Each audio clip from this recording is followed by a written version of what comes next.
"I'm here to see about the trust fund for Ruth Bellamy," the boy said softly. Elijah stood at the polished mahogany counter, his thrift store jacket a dark smudge against the gleaming white marble of the lobby. His shoes were clean, but the soles were thin, worn down by miles of walking that the people in this building would never understand. Thomas Caldwell, the branch manager, didn't even look up from his tablet at first. When he finally did, he didn't see a customer. He saw a nuisance. He let out a sharp, jagged laugh that cut through the hushed atmosphere of the bank. "A trust fund? Kid, the only thing you've got waiting for you here is the exit door." The heavy glass doors of First National Heritage Bank hissed shut behind Elijah Bellamy, sealing him inside a world of silent, climate-controlled perfection. He stood perfectly still for a moment, his worn sneakers feeling like an insult to the vast expanse of white marble floors that stretched toward the horizon of the lobby. Gold-plated accents caught the overhead LED light, gleaming with a cold, sterile brilliance. To the wealthy patrons drifting through the space in tailored wool and soft silk, Elijah was a ghost, an invisible, unwelcome glitch in their high-end reality.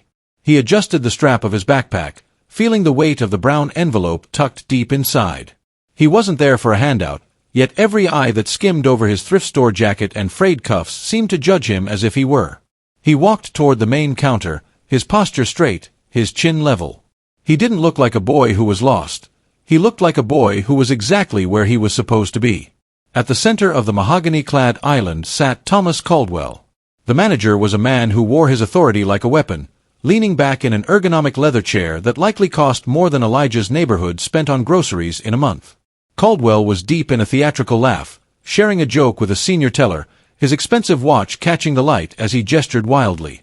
He didn't notice Elijah until the boy reached the edge of the counter and waited. Caldwell's laughter didn't just stop, it died a slow, agonizing death as his eyes raked over Elijah. He took in the kid's dark skin, the slight scuff on his shoes, and the quiet, unyielding gaze that met his own. A sneer curled Caldwell's lip, one born of years of unchecked arrogance. "The delivery entrance is around the back, kid," Caldwell said, his voice carrying just enough volume to ensure the nearest customers heard him. "And if you're looking for the Community Outreach Center, it's 3 blocks down in the part of town where people actually look like you." Elijah didn't flinch. He didn't look down at his shoes or stammer an apology. Instead, he stepped closer, the motion deliberate and calm. "I'm not here to deliver anything, sir," he said, his voice a steady, low hum that vibrated with a confidence Caldwell couldn't place. "I'm here to access the Bellamy Trust. My grandmother, Ruth Bellamy, said this was the place." The silence that followed was heavy. Caldwell stared at him for 3 beats before his head snapped back in a second, louder burst of laughter, one that wasn't shared this time, but was aimed directly at the boy standing before him like a spear. "A trust?" Caldwell gasped, pointing a manicured finger at Elijah's chest. "You've got a lot of nerve, I'll give you that. But we don't play make-believe here." The heavy glass doors of First National Heritage Bank hissed shut behind Elijah Bellamy, sealing him inside a world of silent, climate-controlled perfection. He stood perfectly still for a moment, his worn sneakers feeling like an insult to the vast expanse of white marble floors that stretched toward the horizon of the lobby. Gold-plated accents caught the overhead LED light, gleaming with a cold, sterile brilliance. To the wealthy patrons drifting through the space in tailored wool and soft silk, Elijah was a ghost, an invisible, unwelcome glitch in their high-end reality. He adjusted the strap of his backpack, feeling the weight of the brown envelope tucked deep inside. He wasn't there for a handout, yet every eye that skimmed over his thrift store jacket and frayed cuffs seemed to judge him as if he were. He walked toward the main counter, his posture straight, his chin level. He didn't look like a boy who was lost. He looked like a boy who was exactly where he was supposed to be. At the center of the mahogany-clad island sat Thomas Caldwell. The manager was a man who wore his authority like a weapon, leaning back in an ergonomic leather chair that likely cost more than Elijah's neighborhood spent on groceries in a month. Caldwell was deep in a theatrical laugh, sharing a joke with a senior teller, his expensive watch catching the light as he gestured. He didn't notice Elijah until the boy reached the edge of the counter and waited. Caldwell's laughter didn't just stop, it died a slow, agonizing death as his eyes raked over Elijah. He took in the kid's dark skin, the slight scuff on his shoes, and the quiet, unyielding gaze that met his own. A sneer curled Caldwell's lip, one born of years of unchecked arrogance. "The delivery entrance is around the back, kid," Caldwell said, his voice carrying just enough volume to ensure the nearest customers heard him. "And if you're looking for the Community Outreach Center, it's 3 blocks down in the part of town where people actually look like you." Elijah didn't flinch. He didn't look down at his shoes or stammer an apology. Instead, he stepped closer, the motion deliberate and calm. "I'm not here to deliver anything, sir," he said, his voice a steady, low hum that vibrated with a confidence Caldwell couldn't place. "I'm here to access the Bellamy Trust. My grandmother, Ruth Bellamy, said this was the place." The silence that followed was heavy. Caldwell stared at him for 3 beats before his head snapped back in a second, louder burst of laughter, one that wasn't shared this time, but was aimed directly at the boy standing before him like a spear. "A trust?" Caldwell gasped, pointing a manicured finger at Elijah's chest. "You've got a lot of nerve, I'll give you that. But we don't play make-believe here. Now move along before I have security show you what a real trust looks like." Elijah didn't flinch at the sound of Caldwell's laughter.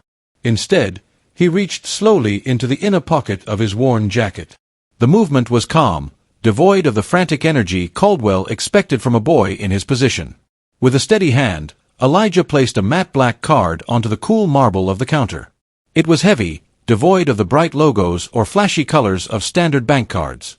Only a small, gold-embossed crest sat in the corner, shimmering under the high-vaulted ceiling lights. Caldwell's laughter sputtered, then stopped.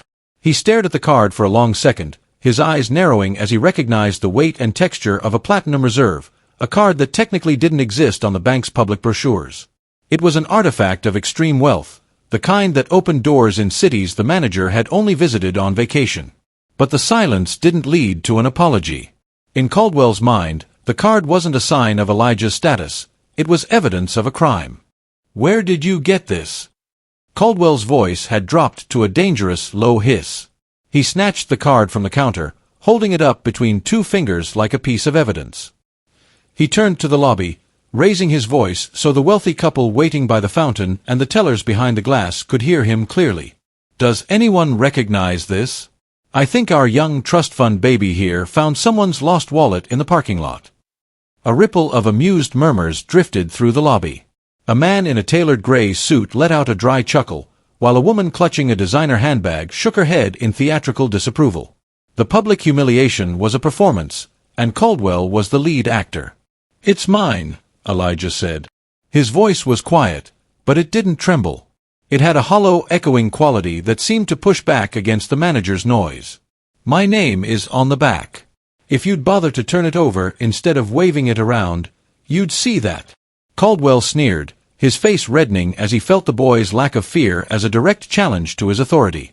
"I don't need to look at the back to know a thief when I see one. You really expect me to believe a kid in a thrift store coat has a reserve account with a 7-figure minimum? You're not just a criminal, kid, you're a bad liar." He slammed the card down on the marble, but he didn't slide it back. Instead, he kept his palm over it, a smug grin spreading across his face. "I'm not verifying this account. I'm calling the police to report a stolen high-asset card. Let's see how your quiet confidence holds up in a holding cell." Caldwell's fingers remained clamped over the matte black card, his knuckles white with the intensity of his loathing. He didn't just want Elijah out of his bank. He wanted him broken, a warning to anyone else who dared to disrupt the curated prestige of First National Heritage. He looked toward the security guard, a man named Miller whose uniform was as sharp and sterile as the lobby itself. "Miller, escort our VIP guest to the waiting area," Caldwell said, the sarcasm dripping from his voice like acid.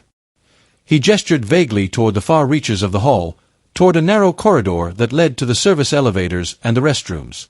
"Since he's so insistent that he belongs here, we'll let him stay while I verify the status of this found property. But I don't want him cluttering up the main floor.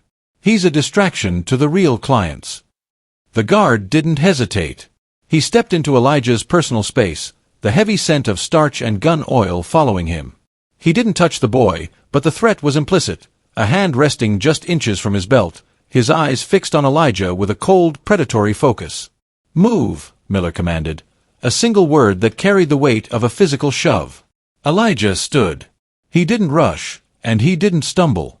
He kept his spine straight, his movements fluid and deliberate, refusing to give them the satisfaction of seeing him rattled. As he was marched across the lobby, the clicking of the guards' boots against the marble sounded like a countdown. Every pair of eyes in the bank followed them. Elijah could feel the weight of their stares, some heavy with a cruel, mocking amusement, others darting away in a cowardly rush to avoid witnessing the injustice. It was a walk of shame designed to strip him of his humanity, a public sentencing carried out in the middle of a business day. They reached the waiting area, a small, cramped alcove tucked between the janitor's closet and the heavy metal door of the men's room. There was a single bolted-down plastic chair that felt freezing against Elijah's skin as he sat.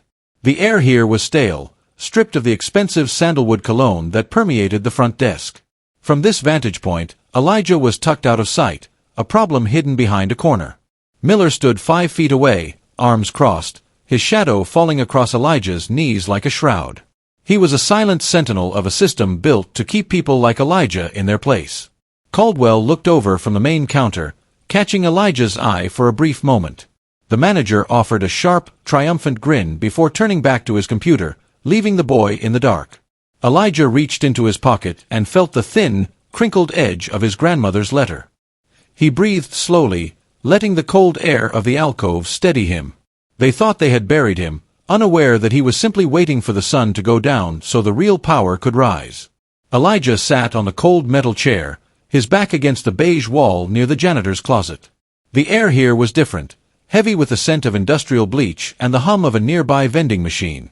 From this vantage point, the rest of the bank looked like a theater stage, one where he had been cast as a ghost. He watched as the heavy glass doors hissed open for a man wearing a crisp linen suit and loafers that cost more than Elijah's entire wardrobe. The man didn't even have to reach the counter. Caldwell was already on his feet, his face transformed. The sneer that had been directed at Elijah was gone, replaced by a wide, subservient grin that looked painful in its falseness. "Mr. Sterling. Wonderful to see you," Caldwell's voice boomed through the lobby, warm and inviting. "We have the private suite ready for you. No need to wait at the teller line." Elijah looked on as the man was ushered into a glass-walled office, the very same office Caldwell had claimed was booked for the month when Elijah first approached.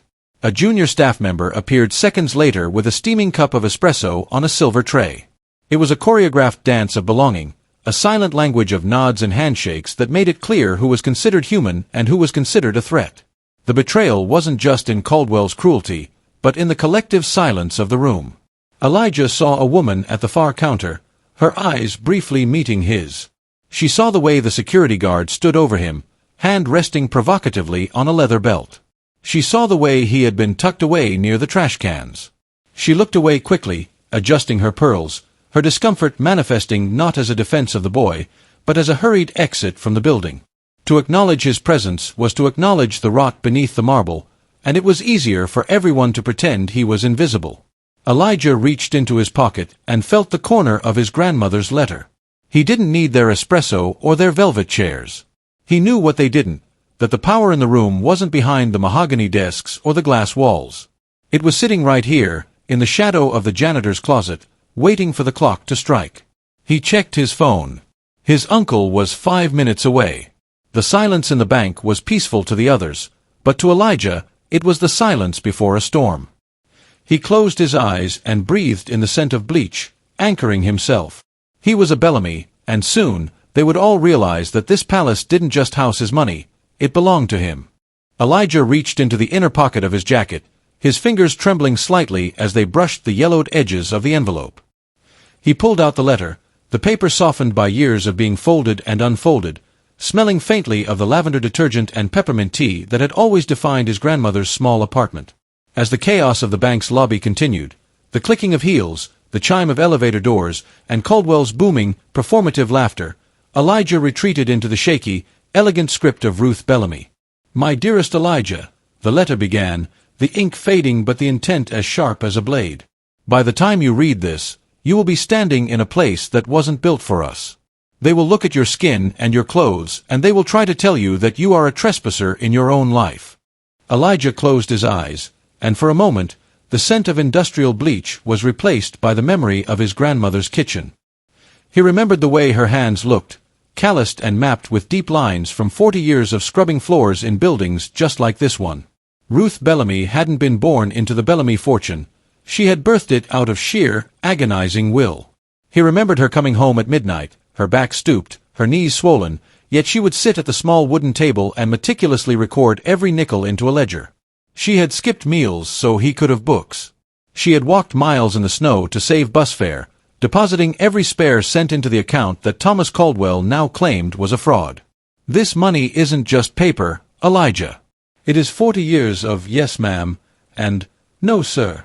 It is the salt of my sweat and the silence I kept so you wouldn't have to. I didn't build this trust just to give you a comfortable life. I built it to give you a voice. When you walk into that bank, don't you dare bow your head. You aren't just carrying a card. You are carrying me. You are the return on a lifetime of investment. Elijah opened his eyes. The janitor's closet was still there, and the security guard was still hovering like a vulture, but the weight in Elijah's chest had shifted. It was no longer the heavy stone of shame. It was the solid, unyielding iron of a legacy. He looked at the card Caldwell had tossed onto the counter, then back at the letter. His grandmother had spent decades being invisible so that he could finally be seen. He folded the paper carefully, tucking it back against his heart. The shame corner was no longer a cage, it was a vantage point. He checked his phone. 3 minutes. The storm his grandmother had spent 40 years brewing was finally about to make landfall. The shadow cast by Miller, the security guard, remained fixed across Elijah's lap, a dark pillar of intimidation that hadn't moved for 20 minutes. Miller stood with his boots shoulder-width apart, his expression a mask of stony indifference. He had played this role 1,000 times, the silent enforcer of the bank's unspoken rules. But as the minutes ticked by, the boy's unnatural stillness began to gnaw at the guard's professional veneer. Most kids in this position fidgeted, wept, or pleaded. Elijah Bellamy did none of those things. He sat like a king in exile, waiting for a carriage that hadn't arrived. A sharp buzz vibrated from Elijah's pocket. The boy didn't jump. He reached down with slow, deliberate fingers and pulled out a phone. It was an older model, the screen spiderwebbed with a few thin cracks, but as the display lit up, the brightness cut through the dim shadows of the alcove. Miller leaned in slightly, his instincts as a sentry overriding his sense of boundaries. He expected to see a desperate plea to a friend or a frantic search for a lawyer. Instead, his eyes snagged on the name at the top of the message thread. Uncle Marcus. The text underneath was short. Pulling into the lot now. Holloway is with me. Hold the line, Elijah. The bank belongs to the Bellamys today. Miller felt a cold trickle of sweat slide down his spine. In this city, the name Marcus didn't need a surname if you moved in certain circles, especially the circles that involved high-stakes security and the city's power players. But it was the second name, Holloway, that made the guard's stomach turn. Raymond Holloway was the regional director, the man who held the keys to every career in this building, including Miller's. Miller looked from the phone back to the boy's face. Elijah didn't look up. He simply tucked the phone back into his jacket, his expression as unreadable as a desert horizon. The guard's hand, which had been resting confidently near his baton, drifted away, falling limp at his side. He took a subtle step back, increasing the distance between them, no longer guarding a prisoner, but standing clear of a blast radius. Across the lobby, Thomas Caldwell was still holding court, leaning over a desk to whisper a joke to a wealthy client, completely oblivious to the fact that the atmosphere in the bank had just reached a boiling point. Miller looked at the manager, then back at the boy in the worn shoes. He had spent the last hour treating a lion like a stray dog, and as the sound of a heavy, high-end engine rumbled faintly through the glass of the front doors, the guard realized he had been standing on the wrong side of the cage. He didn't say a word, but for the first time that day, Miller lowered his gaze. The storm wasn't coming, it was already at the door. The silence that had previously mocked Elijah began to transform into something sharper and more profound. It started at the windows. Outside the soaring glass facade of First National Heritage, the midday sun was suddenly eclipsed by the arrival of a motorcade. 3 obsidian-black SUVs, polished to a mirror sheen, glided to the curb with the synchronized precision of a military strike. They didn't park, they claimed the space.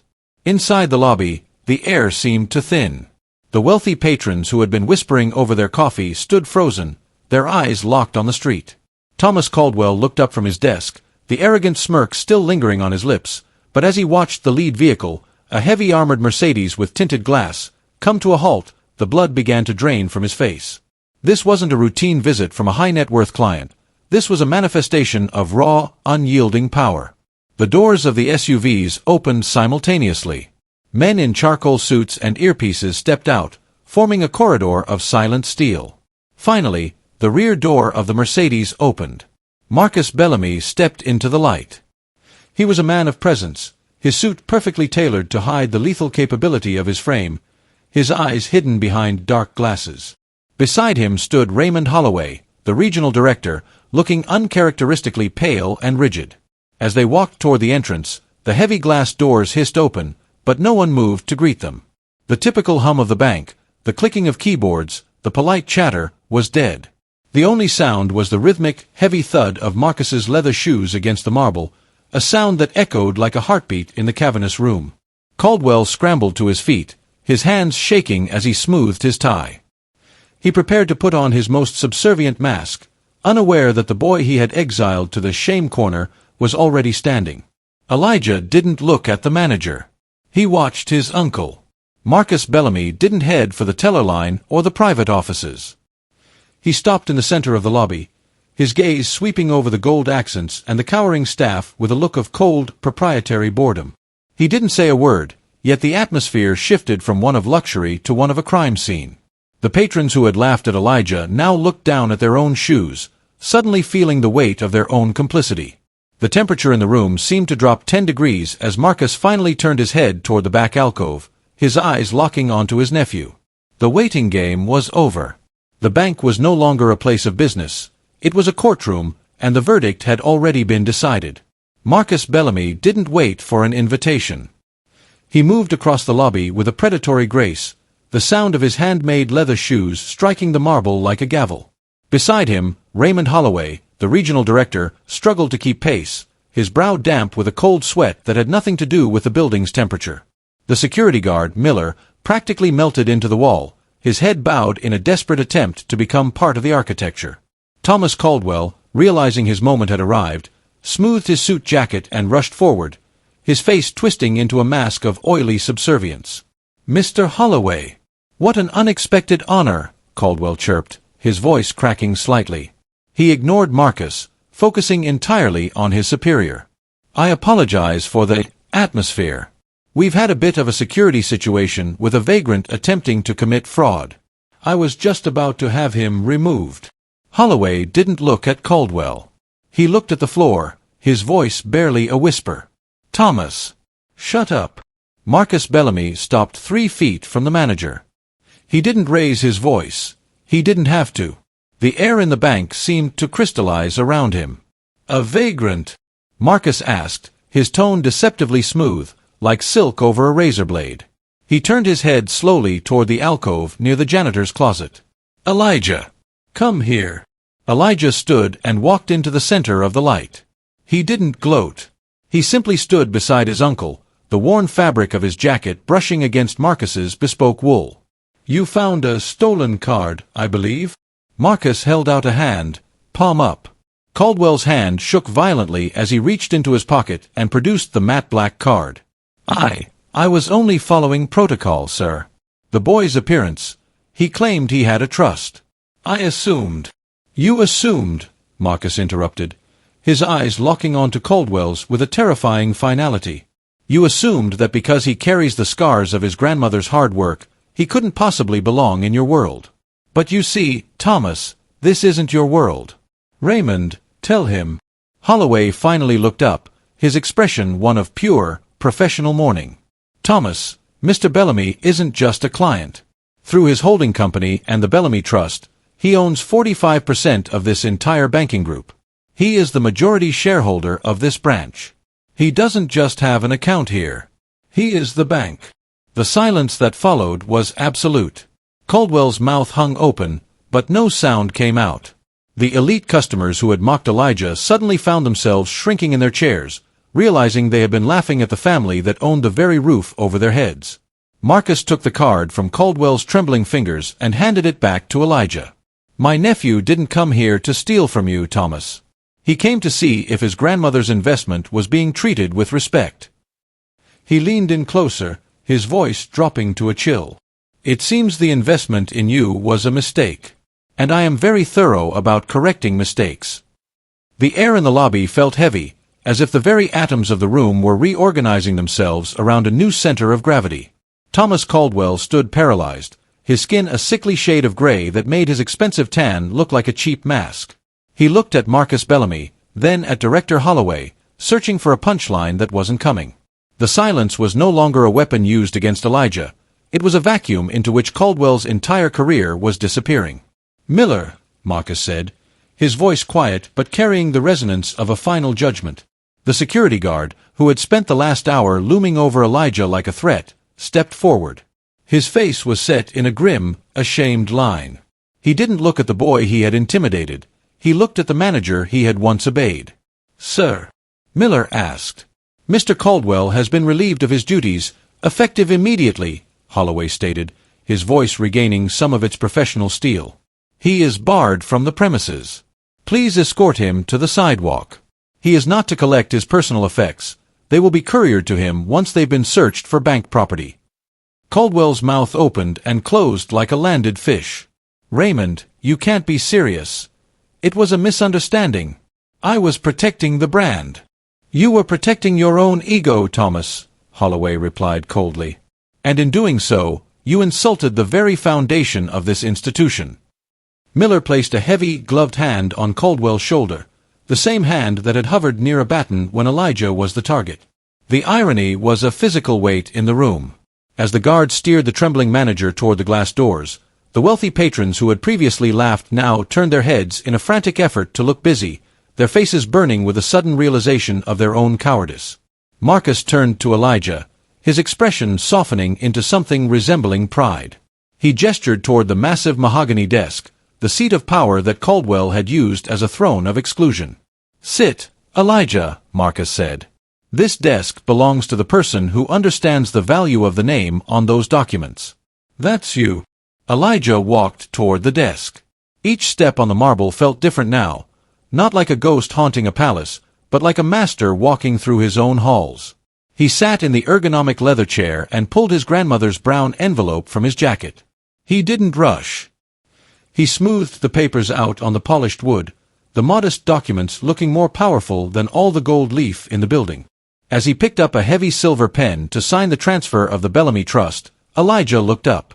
Through the glass doors, he saw Caldwell standing on the sidewalk, looking small and broken as the city moved past him. Elijah took a breath, feeling the steady beat of his grandmother's heart in his own. The shoes were still worn, and the jacket was still modest, but as the ink hit the paper, the standard of the bank changed forever. Respect was no longer a luxury for the few. It was now the law of the land.